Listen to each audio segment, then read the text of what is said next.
Mesdames et messieurs, il est de notoriété publique que le 28 janvier 2024, le Burkina Faso, le Mali et le Niger se sont retirés sans délai, c'est-à-dire avec effet immédiat, de la communauté économique des États de l'Afrique de l'Ouest, la CEDEAO. On peut comprendre que cela suscite des interrogations, dans la mesure où la CEDEAO fait partie des institutions les plus familières de la sous-région, au point que certains s'imaginent que sans la CEDEAO, l'oxygène va disparaître de nos pays. Je voudrais partager avec vous quelques réflexions sur les causes et les perspectives résultant de ce retrait. Quelle est l'origine des régimes de transition au Mali, au Burkina et au Niger?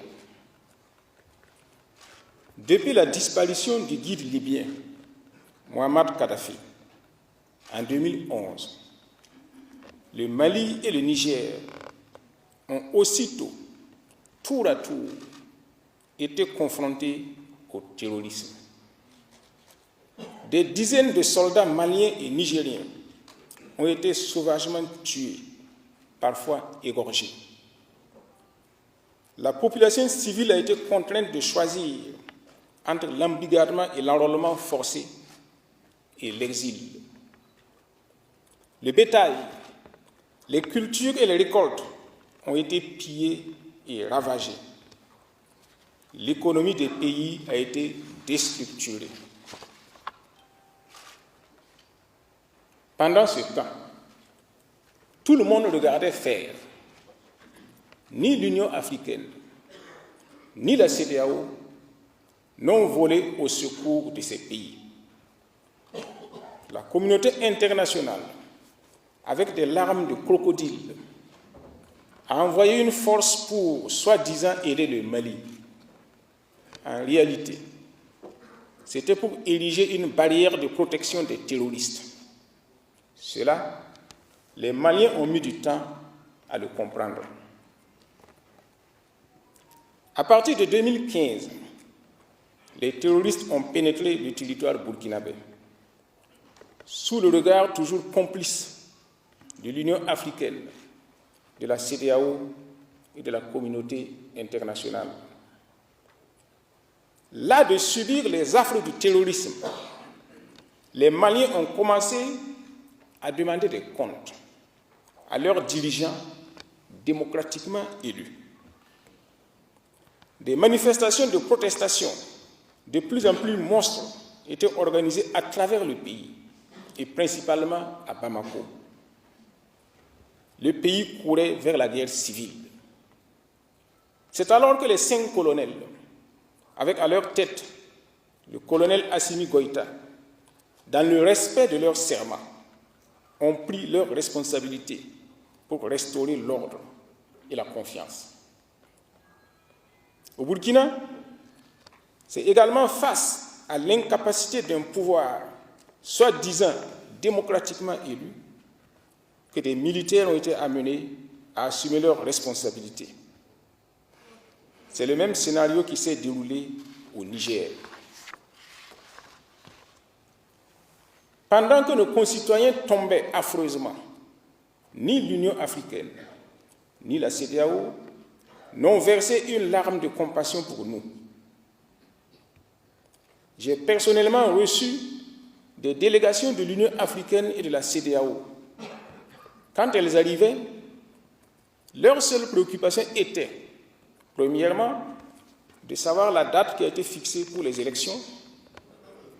Deuxièmement, de rencontrer les partis politiques qui sont eux-mêmes responsables de la situation que nous vivons. Ce, sans aucun souci pour les populations martyrisées par le terrorisme, ni sur les moyens à mettre en œuvre pour lutter contre le terrorisme. En conséquence, j'avais donc décidé de ne plus rencontrer des délégations de l'Union africaine et de la CEDEAO. Le coup d'État intervenu au Niger le 26 juillet 2023 a été un catalyseur à plusieurs points de vue.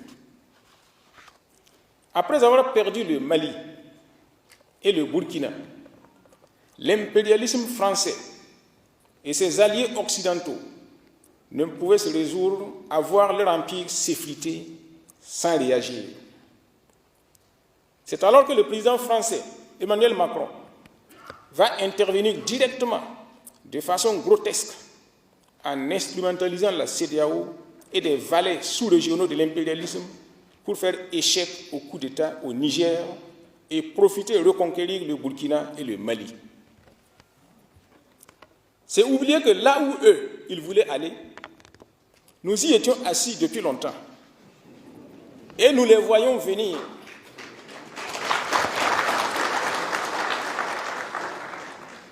Nous ne sommes pas nés de la dernière pluie. Nous nous sommes abreuvés aux sources de Djibo Bakary, de Modibo Keïta et de Thomas Sankara. Aucun divertissement, ni aucune diversion ne saurait nous surprendre. C'est ce qui a conduit à la déclaration conjointe du Mali et du Burkina du 31 janvier 2023 en soutien au régime de transition du Niger, à l'armée du Niger et au peuple nigérien. C'est ce qui a conduit à la création de l'Alliance des États du Sahel le 16 septembre 2023 par les 3 chefs d'État du Burkina, du Mali et du Niger. C'est ce qui a conduit au retrait de la CEDEAO des 3 pays le 28 janvier 2024. Après ce retrait, quelles peuvent être les perspectives?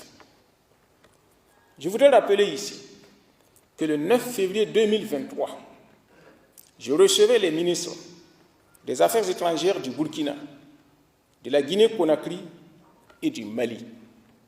À cette occasion, j'ai eu à rappeler que la CEDEAO a été créée le 28 mai 1975 et que nos pays ont existé avant la création de la CEDEAO. La période pendant laquelle il y a eu le plus de mouvements de population, plus de libre circulation, c'est avant la création de la CEDEAO.